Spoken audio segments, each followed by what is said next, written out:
Bienvenidos a Global Tax Talks, Impuestos en 60 segundos. Soy Will Morris y les dejo algunos temas a los cuales prestar atención la próxima semana. A menudo es difícil notar un punto de inflexión, el momento en que las cosas cambian, sino hasta mucho después que un evento ocurre.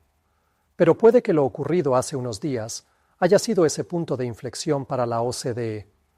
Primero, se emitió una declaración sobre el Pilar 1 según la cual básicamente todo va bien, y se está a solo un par de países de llegar a un acuerdo, etcétera, etcétera. Pero la realidad es que el Pilar 1 ha dejado de progresar y diferencias irreconciliables hacen que sea poco probable que vuelva a avanzar. Además, la coyuntura no es amiga de la OCDE en este caso, especialmente con un nuevo gobierno estadounidense en funciones que es definitivamente escéptico al respecto. Este último punto lo dejó claro con respecto al Pilar 2, Scott Bessent, el secretario del Tesoro del presidente Trump. Al responder a la pregunta de un senador durante su audiencia de confirmación ante el Senado de los Estados Unidos hace unos días, Scott Bessent dejó el siguiente mensaje a los países que están implementando el Pilar 2. Cualquier país que en los próximos días, antes que Trump asuma el cargo, tenga la intención de implementar el Pilar 2 cometerá un grave error. La tributación de las empresas estadounidenses es una cuestión de soberanía y esa autoridad recae en el Congreso de los Estados Unidos. En tal sentido, Bessent mencionó que iba a trabajar con el Congreso para deshacer lo que denominó esta terrible política. Por otro lado, en la misma semana la OCDE publicó 300 páginas de las llamadas guías administrativas sobre el Pilar 2, que contienen actualizaciones a directrices emitidas previamente, así como reglas nuevas. Las guías incluyen directrices sobre las llamadas normas de integridad del artículo 9.1 de las reglas modelo, una lista de países cuyos impuestos mínimos adicionales han sido temporalmente considerados como impuestos calificados para efectos del Pilar 2, una versión actualizada de la Declaración de Información Globe, o GIR, por su acrónimo en inglés incluyendo comentarios, y un esquema XML, entre otras cosas. Obviamente, no es la primera vez que la OCDE emite directrices extensas sobre el Pilar 2. Entonces, ¿por qué la guía administrativa publicada hace unos días podría ser el punto de inflexión para el Pilar 2?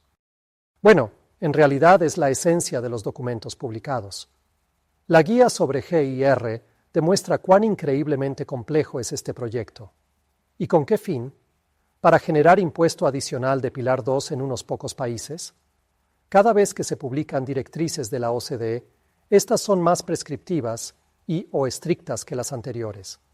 En el caso de la guía sobre GIR, por ejemplo, la OCDE ha determinado que el formulario debe completarse de acuerdo con sus reglas modelo, y no según la legislación local del país, lo que realmente pone en tela de juicio la noción de soberanía fiscal.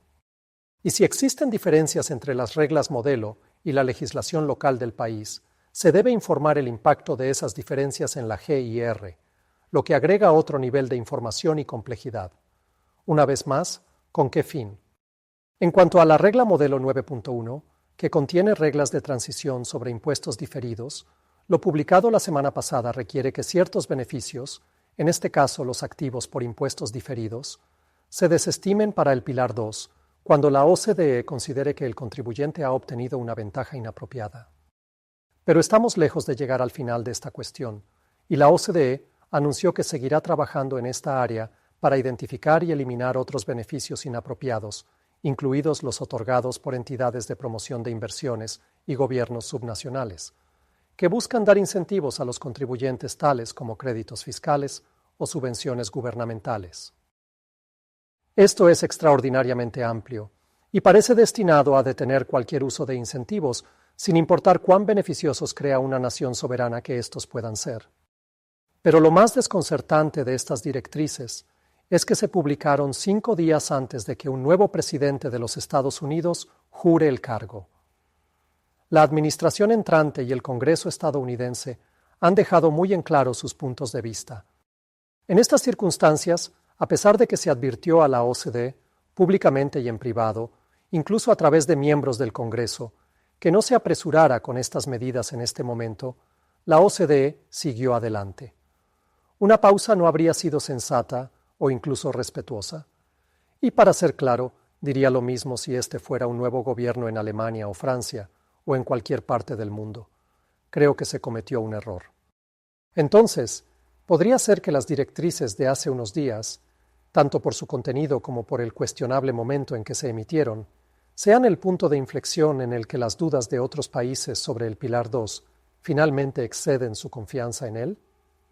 Si ese es el punto de inflexión, entonces se podrían reconsiderar aspectos importantes del Pilar 2, como por ejemplo, el tratamiento de los créditos e incentivos, así como la introducción de cambios significativos al UTPR y tal vez en otras áreas.